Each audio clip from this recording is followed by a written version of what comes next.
Welcome to Success Tech. My name is Mahadev Maitre. Today we are going to learn Standard 5th subject Environmental Studies, chapter number 3, The Earth and its Living World. यानी पृथ्वी और सजीव सृष्टि ये पाठ का नाम है, तो इसके बारे में हम जानने वाले हैं। अब तक दो पाठों में हमने पृथ्वी के बारे में हमने जानकारी ली है। पृथ्वी के साथ साथ सजीव सृष्टि कैसे जीवन व्यतीत करती है, सजीव सृष्टि का जीवन कैसे चलता है होता है, ये आज विस्तार से हम इस पाठ में देखने वाले हैं। तो आगे एक पिक्चर दिखाया गया है, पहले उसे हम देख लेते हैं। इसमें बायोस्फीयर दिखाया है यानी कि जीवावरण, फिर है एटमॉस्फेयर यानी वातावरण, हाइड्रोस्फीयर यानी जलावरण, लिथोस्फीयर यानी शिलावरण।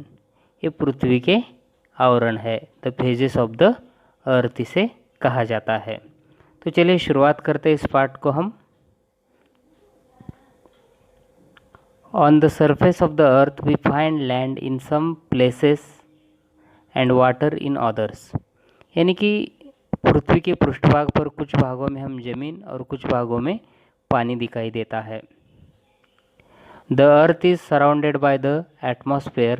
There are living things on land, in water and in the air. जमीन पर, पानी में और हवा में सर्वत्र सजीवों का अस्तित्व होता है। The sun is the causes of many natural processes on the earth. पृथ्वी पर होने वाली बहुत सी प्राकृतिक परिघटनाओं का कारण सूर्य है। Water, land and air constitute envelopes of the earth, namely the hydrosphere, lithosphere and atmosphere. The biosphere spreads in all the other three spheres. यानी पृथ्वी पर स्थित जमीन, पानी, हवा और सजीव ये शिलावरण, जलावरण, वातावरण और जीवावरण का प्रतिनिधित्व करते हैं। जीवावरण अन्य तीनों आवरणों में भी दिखाई देता है।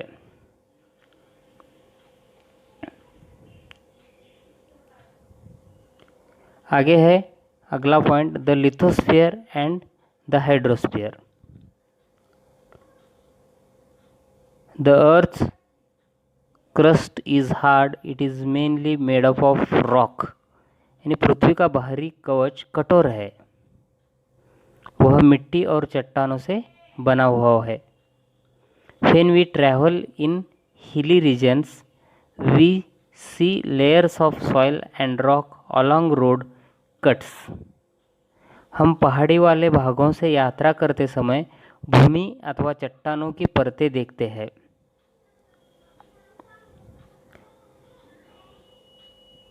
कहीं पर जमीन का बहुत हरियाली वाला भाग दिखता है, तो कहीं पर वीरान जमीन पर बालू ही बालू होती है।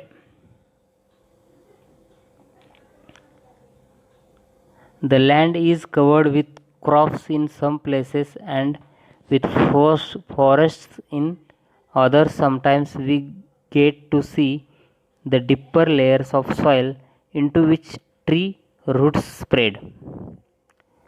जमीन कहीं पर फसलों से तो कहीं पर वृक्षों से ढकी होती है।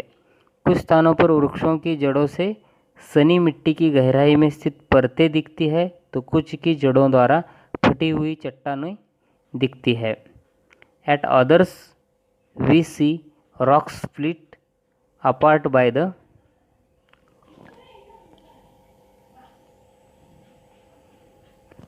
Tree roots. There are gentle mountain slopes as well as sheer cliffs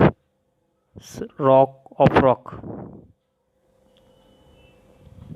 कुछ स्थानों पर पर्वतों की ढलानें होती है, तो कहीं पर चट्टानों की ऊंची ऊंची नुकीली चोटियां दिखती है। Much of the earth's surface is occupied by water. The lithosphere extends under this water to.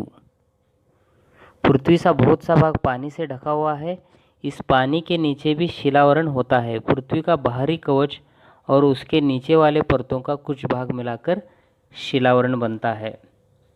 शिलावरण यानी the lithosphere. About a third of the surface of the earth consists of land. पृथ्वी के पृष्ठभाग का लगभग 3 भागों में से पहला हिस्सा यानी ये भाग 1/3 पार्ट जमीन का है। A fast continuous stretch of land is called content. जमीन के परस्पर संलग्न तथा बड़े भाग को महाद्वीप कहते हैं। कंटेंट यानी महाद्वीप। The land on earth is divided into 7 continents. पृथ्वी की संपूर्ण जमीन अखंड या परस्पर संलग्न नहीं है, यह 7 महाद्वीपों में विभाजित है। The land on earth is divided into 7 continents. They are Asia, Europe, Africa, North America, South America, Antarctica and Australia. यह 7 महाद्वीपों में विभाजित है और उन्हें अफ्रीका, दक्षिण अमेरिका, उत्तर अमेरिका, अंटार्कटिका, एशिया, ऑस्ट्रेलिया और यूरोप नामों से जाना जाता है। Asia is the largest continent and Australia the smallest.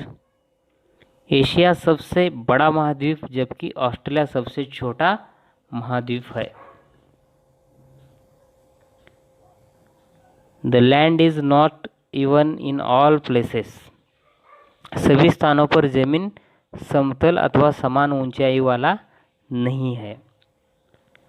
The unevenness gives the different shapes to the land in different places। उसकी ऊंची नीची होने के कारण जमीन की विशिष्ट आकार प्राप्त होते हैं जिन्हें भूरूप कहते हैं। यानी shapes of the to the land in different places they are called landforms. Landforms यानी भूरूप। In the picture above you can see some landforms like the plain hill mountain etcetera. यानी कि हम यहाँ पर देख सकते हैं आगे जो भी पिक्चर दिखाई दिया है इसमें चित्र में मैदान, टीला टेकरी, पहाड़ी इत्यादि विभिन्न भूरूपों को देख सकते हैं। जैसे कि यहाँ पर माउंटेन है, पास है, then valley, hill, hillock, plain जगह देख रहे हैं, then valley, plateau. 2/3 of the earth surface is covered with water. यानी पृथ्वी के पृष्ठभाग का लगभग 2/3 भाग पानी से व्याप्त है। Most of this water is in the oceans.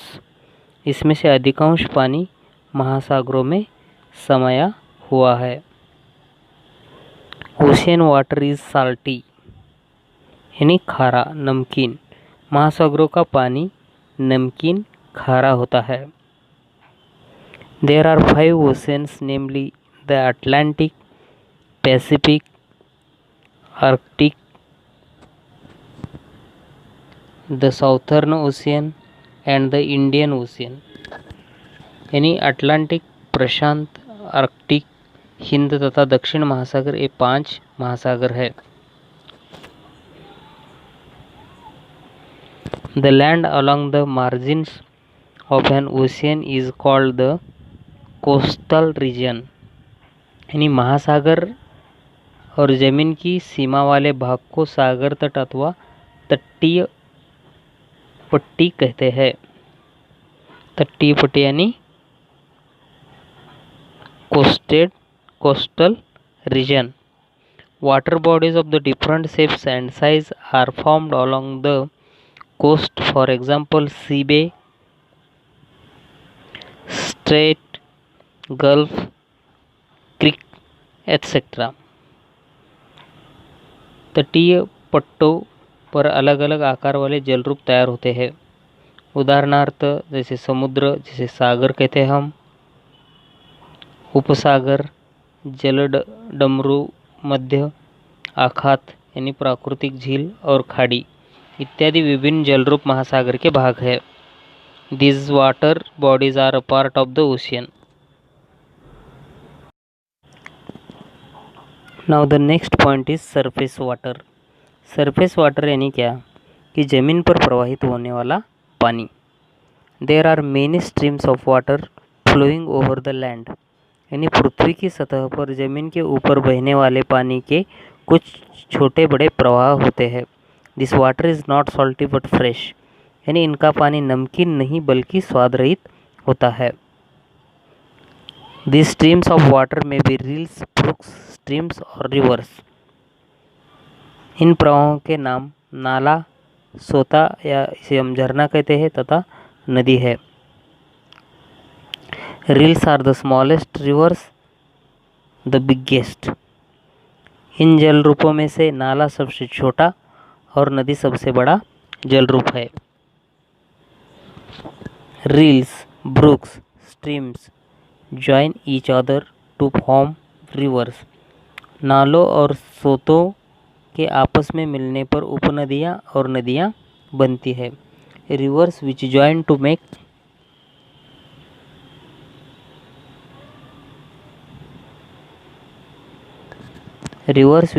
make a bigger river. इन जल रूपों में से नाला सबसे छोटा और नदी सबसे बड़ा जल रूप है। नालों और सोतों के आपस में मिलने पर उपनदियाँ और नदियाँ बनती है। In some places a river cascades down a sudden drop. कुछ स्थानों पर नदी का पानी प्राकृतिक रूप में ऊंचाई से नीचे गिरता है। All reverse eventually flow into the ocean. यानी कि वहाँ पर प्राकृतिक जल प्राप्त तैयार होते हैं और नदियाँ अंत में जाकर सागर से मिलती है। ओशियन यानी क्या? सागर।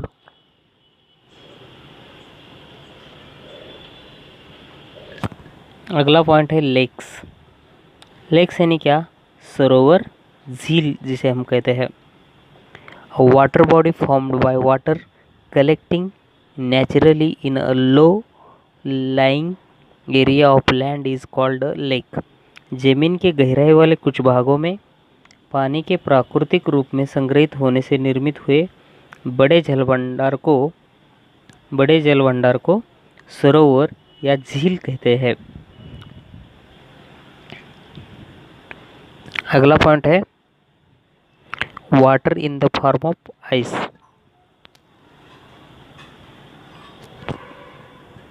यानी क्या? हिम स्वरूपी पानी। ये क्या होता है हम देखने वाले हैं। Water particles in the clouds freeze and in cold regions they come down in the form of snow. शीत प्रदेशों में बादलों के पानी के कण घनीभूत होने पर इनका हिम कणों में रूपांतर होता है। When layers of snow pile up on the ground, they form ice. यानी कि ऐसे प्रदेशों में हिमवर्षा होती है। When such layers of ice pile up in a low-lying area, they become enormous in size. This huge mass slips down a slope at very slow speed. This is called glacier. यानी ऐसे प्रदेशों में हिमवर्षा होती है।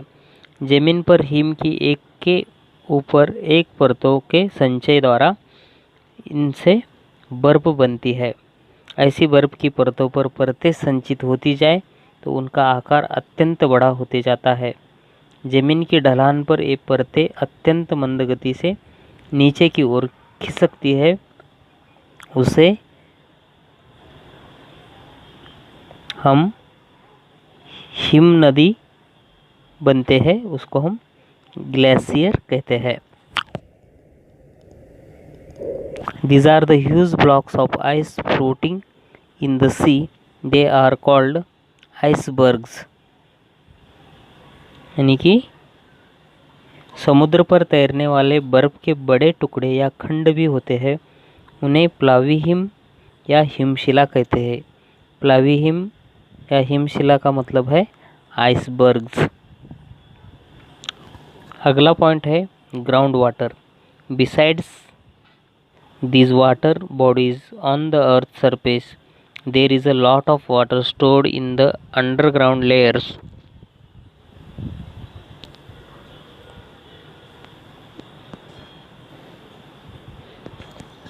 Underground layers of rock, यानी जमीन पर पाए जाने वाले इन जल भंडारों के अतिरिक्त चट्टानों की परतों के मध्य जमीन के अंदर भी पर्याप्त पानी संचित होता है। It is called ground water. और ये जो भी पानी जल संचय होता है उसे भूजल कहते हैं।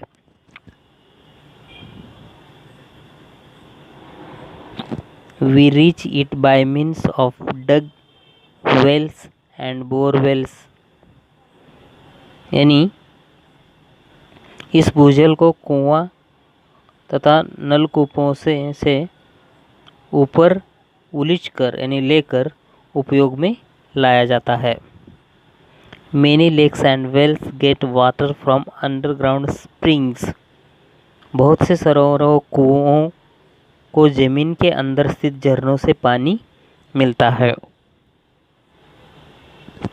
The water or ice that occupies the earth's surface, groundwater, and the water vapor in the atmosphere together form the earth's hydrosphere. पृथ्वी के पृष्ठभाग पर सर्वत्र फैले हुए पानी और हिम, भूजल तथा वातावरण की बाष्प जैसे पानी के भंडारों को सम्मिलित रूप में पृथ्वी का जलावरण कहते हैं। जलावरण यानी क्या? हाइड्रोस्फीयर।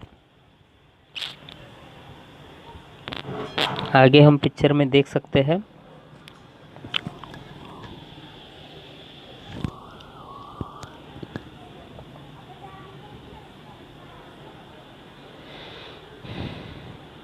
इस तरीके से यहाँ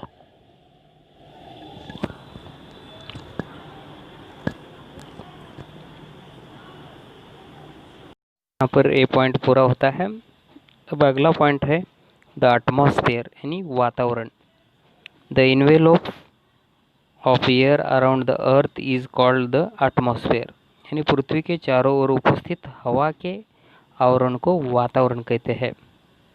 As we go higher from the surface of the earth, the air in the atmosphere becomes rarer, यानी जैसे जैसे हम पृथ्वी के पृष्ठभाग से ऊंचाई पर जाते हैं वैसे वैसे वातावरण की हवा क्रमशः विरल होती जाती है। The atmosphere consists of a mixture of gases namely nitrogen, oxygen, water vapour and carbon dioxide, यानी नाइट्रोजन, ऑक्सीजन, जल वाष्प और कार्बन डाइऑक्साइड हवा के मुख्य घटक है।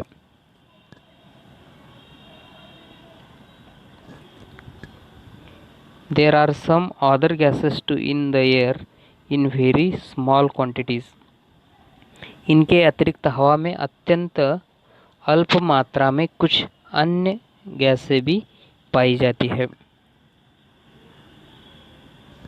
The layers of the atmosphere are named as the troposphere, stratosphere, mesosphere, ionosphere and exosphere.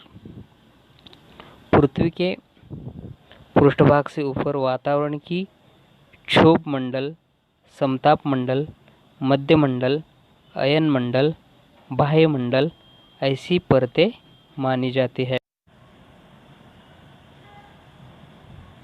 देखिए हमने जो नाम देखे हैं ट्रोपोस्फियर यानी कि क्षोभ मंडल, देन स्ट्रेटोस्फियर यानी समताप मंडल, देन मेसोस्फीयर यानी मध्यमंडल, देन आयनोस्फीयर अयन मंडल, देन एक्सोस्फीयर यानी बाह्य मंडल। ये नाम हमने देखे हैं।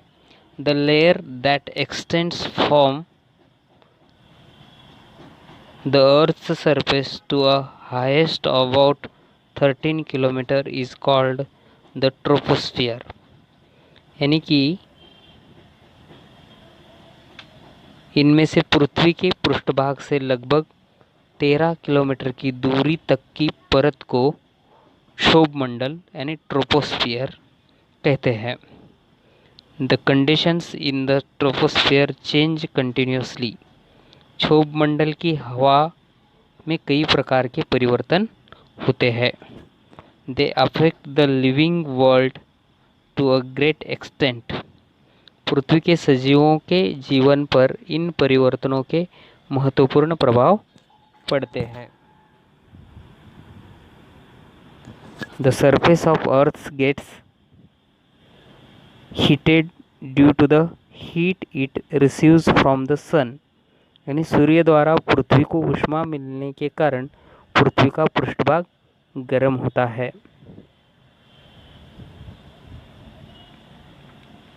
Hence the air nearest the surface is the hottest. As we go higher in the troposphere, it becomes cooler। यानी पृथ्वी का पृष्ठभाग गर्म होता है, जिसके कारण पृष्ठभाग के समीप वाली हवा सबसे अधिक गर्म होती है। क्षोभ मंडल से क्रमशः यानी ट्रोपोस्फियर से क्रमशः ऊपर की ओर जाने पर हवा ठंडी होती जाती है। Almost all the water vapor in the atmosphere is contained in the troposphere। सूर्य द्वारा पृथ्वी को ऊष्मा मिलने के कारण पृथ्वी का पृष्ठभाग गर्म होता है, वे हमने देखा है। वातावरण की लगभग संपूर्ण वाष्प क्षोभ मंडल में होती है यानी troposphere. That is why all weather related phenomena such as formation of clouds, rain, fog, winds and storms take place in the troposphere। यानी क्षोभ मंडल से क्रमशः ऊपर की ओर जाने पर हवा ठंडी होती है। वातावरण की लगभग संपूर्ण वाष्प क्षोभ मंडल में ही होती है, इसलिए जलवायु से संबंधित बादल, वर्षा, कोहरा, पवन यानी बहती हुई हवा तथा आंधी तूफान आदि सभी घटनाएं क्षोभ मंडल में ही होती है। The air on high mountain is rarer than the air near the earth surface. यानी ऊंची पहाड़ी के ऊपर जाने पर वहाँ के चारों ओर वाली हवा पृष्ठभाग की हवा की अपेक्षा विरल होती है।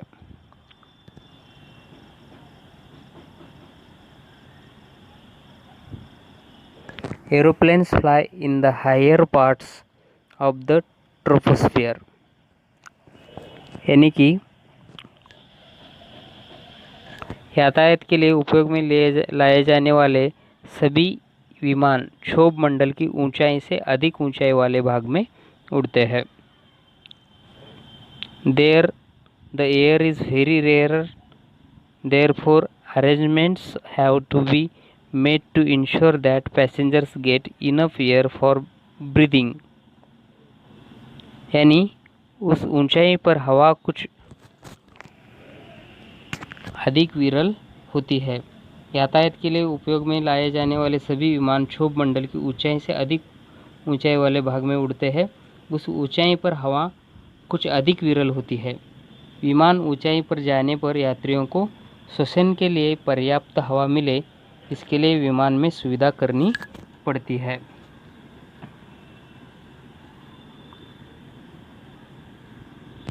Beyond the troposphere up to height of about 50 kilometer from the earth is the layer called stratosphere।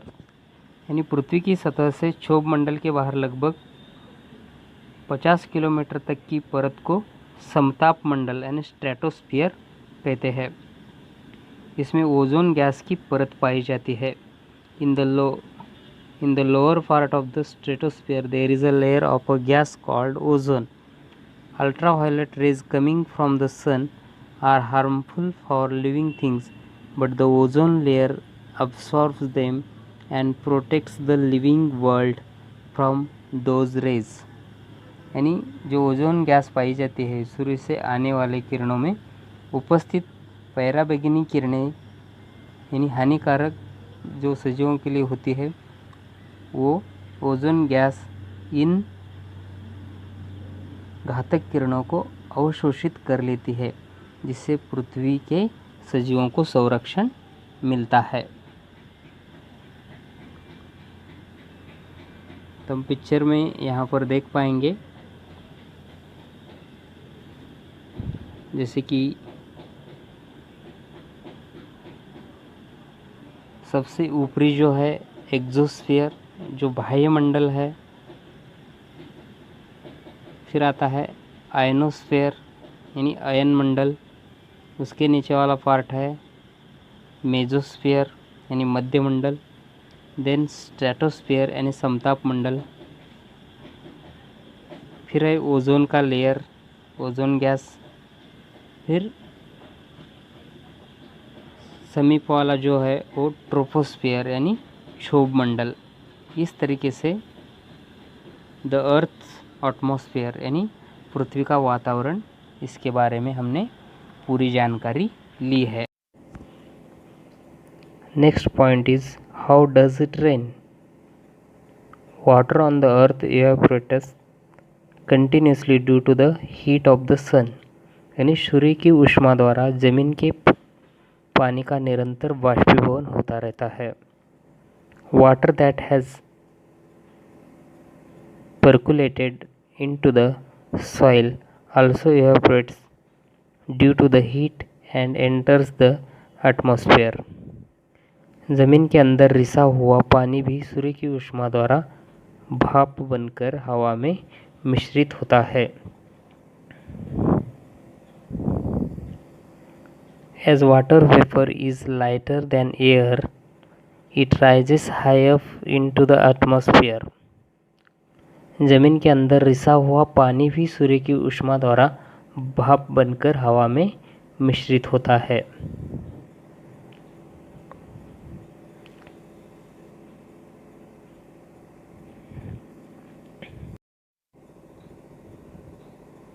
As it goes higher, it cools and condenses, forming very fine droplets of water। The droplets are so small and light that they float in the atmosphere, forming clouds। बाष्प हवा की अपेक्षा हल्का होता है, इसलिए यह वातावरण में क्रमशः ऊंचाई पर चला जाता है। ऊंचाई पर जाते समय ठंडा हो जाने के कारण उसका संघनन होता है और पानी के सूक्ष्म कण बनते हैं। पानी के ये कण इतने छोटे तथा हल्के होते हैं कि ये बादलों के रूप में आकाश में तैरते रहते हैं। They cannot float. Such drops of water fall down on the earth in the form of rain। इन सूक्ष्म कणों के एकत्र होने पर उनका पानी की बड़ी बूंदों में रूपांतर होता है। ये बड़ी बूंदें भारी होती है, इसलिए ये तैर नहीं सकती। ऐसी बूंदें वर्षा के रूप में जमीन पर गिरती है। The rainwater flows into rills, streams, rivers, finally into the sea। वर्षा के रूप में जमीन पर आया हुआ पानी सोतों, नालों और नदियों में से होकर अंत में समुद्र में मिल जाता है। Ice in the snow covered regions also melts due to the heat of the sun to finally flow into rivers.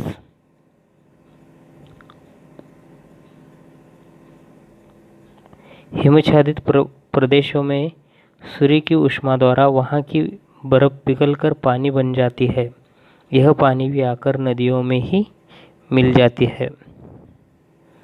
The process of evaporation, condensation and rainfall go on in a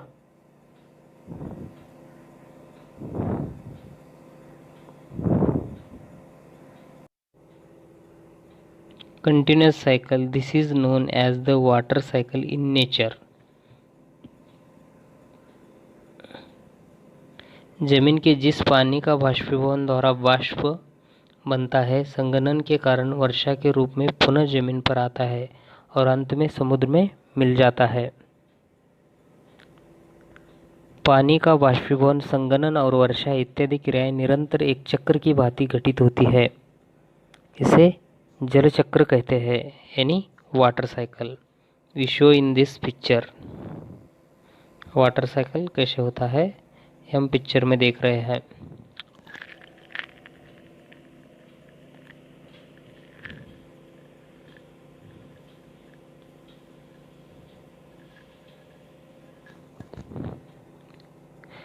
There are innumerable kinds of living things on the earth. यानी पृथ्वी पर असंख्य प्रकार के सजीव पाए जाते हैं। The various regions of the earth differ in many ways. Some regions are always covered with ice, while others have a hot climate. पृथ्वी के अलग अलग भागों में अलग अलग प्रकार के क्षेत्र है। कुछ भागों में पूरे वर्ष भर बर्फ परत बन जाती है, तो कुछ भागों में वर्ष भर उष्ण जलवायु रहती है। There are mountains in some places and plains in others. Some places have a lot of rainfall while others are dry deserts. यानी कि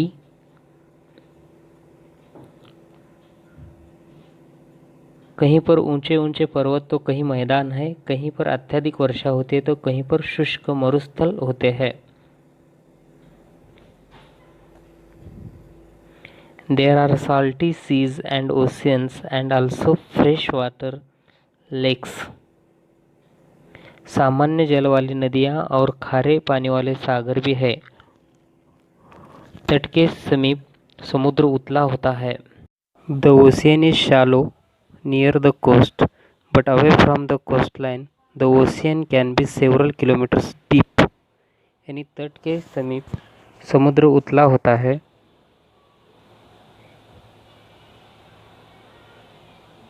महासागर तटों से दूर कई किलोमीटर तक गहरा हो सकता है।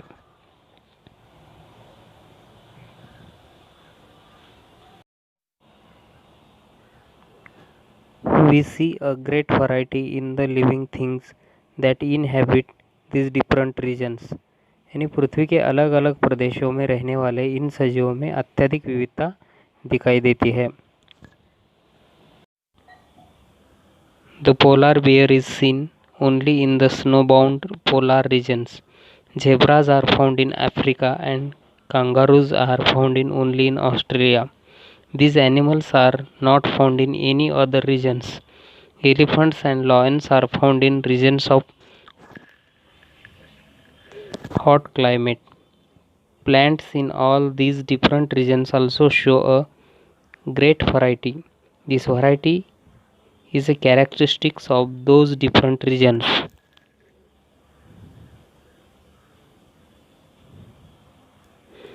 यानी कि ध्रुवीय प्रदेशों में रहने वाले ध्रुवीय रीछ, अफ्रीका के घास वाले प्रदेशों के ज़ेब्रा, ओनगदर्भ अथवा ऑस्ट्रेलिया महाद्वीप में पाए जाने वाले कांगारू अन्य किसी भी प्रदेश में पाए नहीं जाते। हाथी और सिंह केवल उष्ण प्रदेशों में पाए जाते हैं। ऐसे विभिन्न क्षेत्रों की वनस्पतियों में भी विविधता पाई जाती है। सजीवों की यह विविधता उस क्षेत्र की विशिष्टता होती है।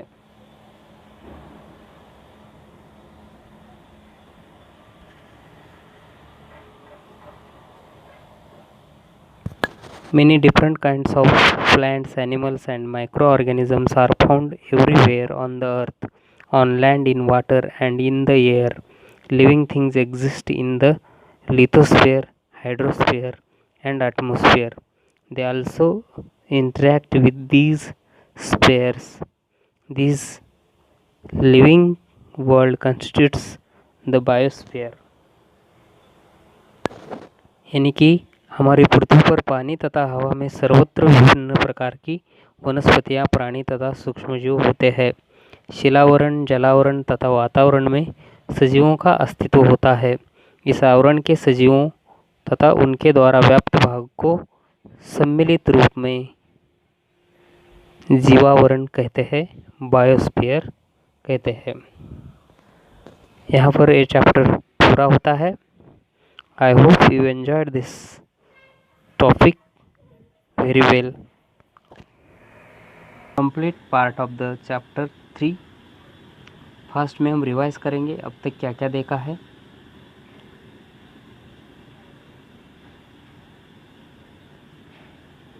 जैसे कि पार्ट का नाम था the earth and its living world. Biosphere देखा, atmosphere, hydrosphere, lithosphere. The spheres of the earth, उसमें से हमने लिथोस्फीयर एंड हाइड्रोस्फीयर के बारे में देखा है। बाद में हमने सरफेस वाटर ये भी देखा, उसमें से लेक्स क्या है, water in the form of ice कैसे बनता है वो देखा है। अंत में हमने एटमॉस्फेयर देखा है।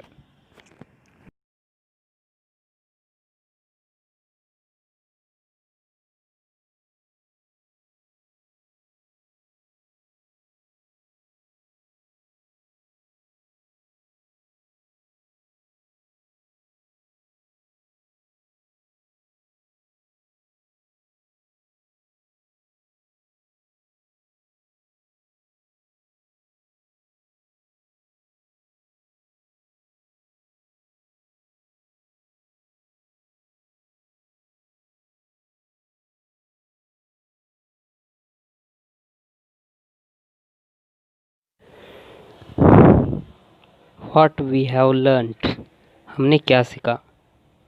पॉइंट्स देखते हैं। पृथ्वी का बाहरी तथा कठोर कवच यानी the earth crust and small hard portion of the layer under it is called the lithosphere.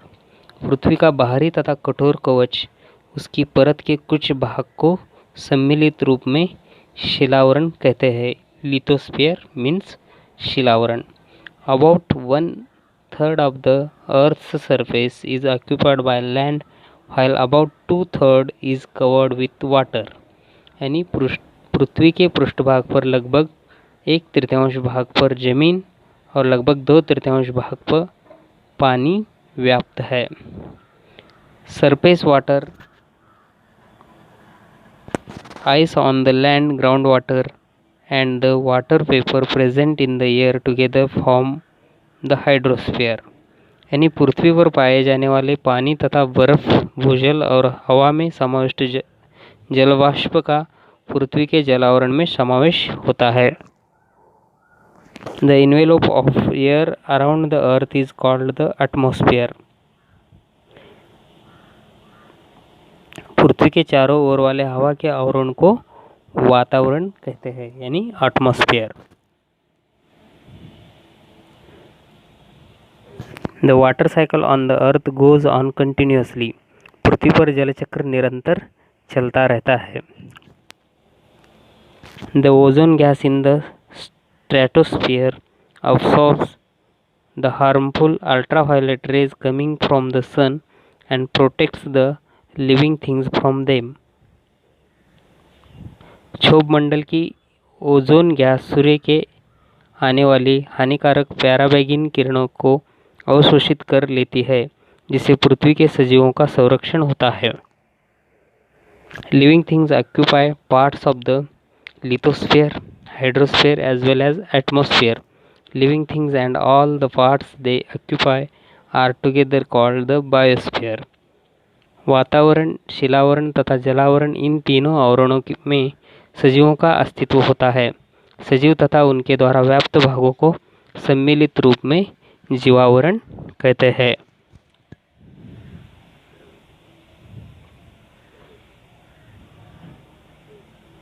यहाँ पर ये चैप्टर पूरा होता है।